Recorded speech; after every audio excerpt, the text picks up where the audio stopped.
Hi everybody, welcome back to our channel, LifeSnapShot. Evelyn, Greg, Muttley here from Australia.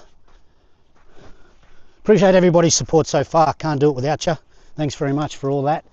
The comments, the likes, it's wonderful. It's gone a little bit quiet on the channel.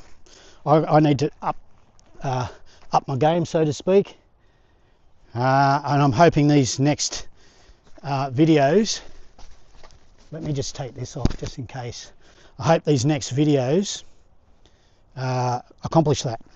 So I appreciate the support. Please drop comments, anything. We want to talk, we want to interact. We love talking to the people who like watching our videos. It's awesome, especially other people around the world. So yeah, cheers for everything. Now today I want to talk about my new little thing. Come on, sorry, my new little segment called Dose of Reality. Dose of Reality today is, why do politicians think hiring police is going to do anything for the crime rate? Well, let's be real about it. The dose of reality is this: they know it's not going to change anything about the crime rate. Hiring more police doesn't do anything. Okay, what do you think? Because 1,000 more police are on the beat, or whatever numbers are on the beat, or just come through the academy, you think that, oh, now career criminals are going to wake up in the morning and go, oh, there's 1,000 more police out there. It's time for me to go get a job at Bunnings or something like that. You know what I mean? It just will not happen. The reality of it is hiring more police doesn't do anything. It doesn't fix the problem, which is crime. Okay, this is what my point. Okay, we need to do something about deterring people from a life of crime, especially career criminals and severe crimes, you know, those really nasty crimes, you know, the assault with deadly weapons, armed robbery, all that sort of stuff. Okay, we need to, I'm not talking about people who just go and shoplift to knock off a steak because they're hungry. You know, that those people also need help, but they need help on a different scale. I'm talking about these crazy career criminals, drug dealers, people who are just trying to ruin lives and make money and just up yours to law enforcement. Now, before I go on, this is not a shot at police. I've got friends that are in the police force, good friends. We had family in the police force, so I know the ins and outs of seeing someone in law enforcement come home after a shift and just be devastated what's going on. So yeah, what I'm talking about is mandatory sentences. The judges, the law, all that stuff needs to be, we need to have mandatory sentences if you do some really bad criminal acts. So I'll explain like this. Okay, let's just say you and me did the same crime. Okay, let's make something up. I assaulted somebody. Okay, pretty bad. They ended up in hospital, right? And say you did the same crime. Now, depending on how much money you've got, depending on what lawyer you represents you in court, depending on what the area is, depending on the judge, okay, we could done the exact same crime, but all those things will make the outcome of how much time you do, if you do any. So for example, let's just say I can't afford a lawyer and one's appointed for me. Okay, I go to court, it's not a very good representation. Okay, and the judge in that area has had problems with assault before. Okay, he locks me up, rightly so. Okay, for the maximum, whatever it is. Okay, I'm not sure exactly. Then someone does the exact same crime in another, completely another area, but because they've got a hell of a lot of money and they can go and hire a barrister for $3,000 an hour, and it's a different area, it's a different judge. Okay, exactly the same crime, but what happens? They get off with a good behaviour bond or something like that, all because they had more money than me. That's not law enforcement. That's not the correct way to deal with crime, right? And it's reality. That's exactly what's happening. All right. So this is my proposal for serious crimes and deadly crimes. We need to make things mandatory. Okay. So if you went out and assaulted somebody and put them in hospital because you used a weapon, regardless of the weapon, should be mandatory.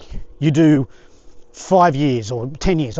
I'm just having a guess here what years you should do, but it should be mandatory, right? The police arrest you, it's proven you did it. Obviously, some people admit to it.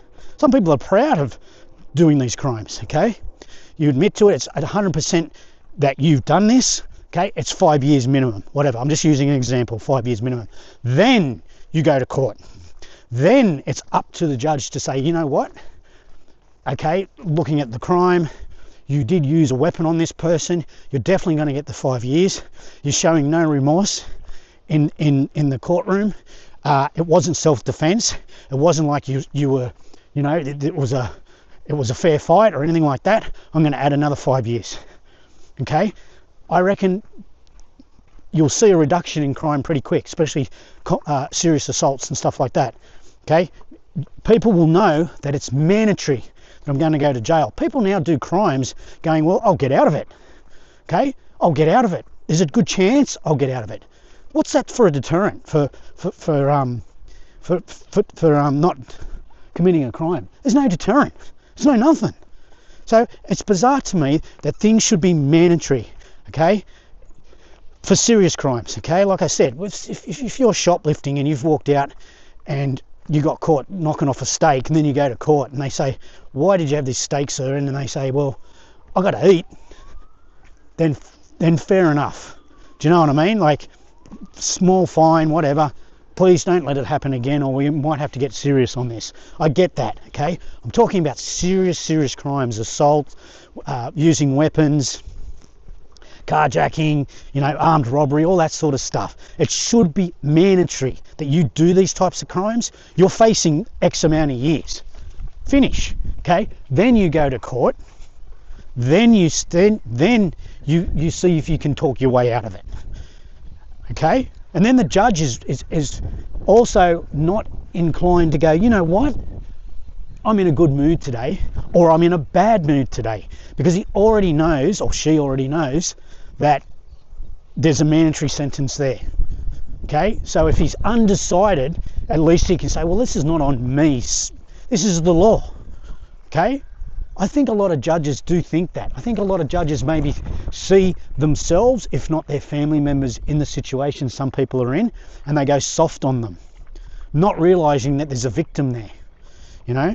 So we need to make certain serious crimes mandatory sentencing. That would be a good start, okay? As for hiring more police, you could put, if I haven't said this before, I can't remember, you could put a police officer on every corner. Just think about that for a moment. On every corner in your area, on every street. Do you think crime would reduce? It wouldn't, and you know it. So this garbage that politicians say, oh, well, we've hired more police, we've made incentives for people to join the police force, that should fix the problem. They know, they 100% know that it won't fix the problem. They make too much money out of crime, okay? There's a bottom line. Or a political statement out of crime, you know? They want to use the statistics, whether they're good or bad, to promote themselves that, oh, we're doing something about this. That's all they look at crime at. Think about politicians. Do you think they need to worry about crime?